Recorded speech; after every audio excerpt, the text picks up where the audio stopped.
Think geometry is just a high school headache? Think again. You use geometry every single day, in your house, your car, and even your clothes. Here are the top 5 ways you're already living that geometry life.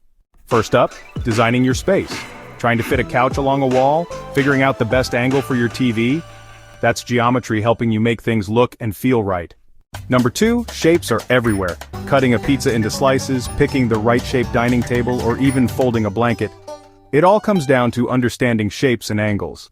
Third, geometry on the road. Making turns, parking, following curves. Even your GPS calculates angles and distance using geometry. Number 4, DIY and tools. Building a shelf, hanging a frame, laying tile. You're working with right angles, symmetry, and measurements. Straight up geometry.